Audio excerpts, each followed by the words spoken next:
Gerai, sveiki visi. Šiandien parodysiu, kaip padaryti, kad jūs girdėtumėte save per bandicam. Tai va, pradėkime.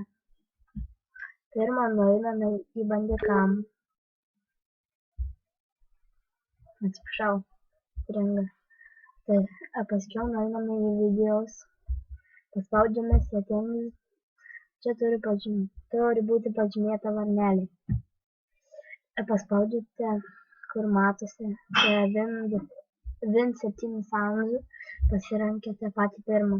Ir kaip matote, apačioje yra sekanti kortelė, paspaudžiate ant jos ir pasirenkate paskutinį. Čia pažymite varnelę, spaudžiate off.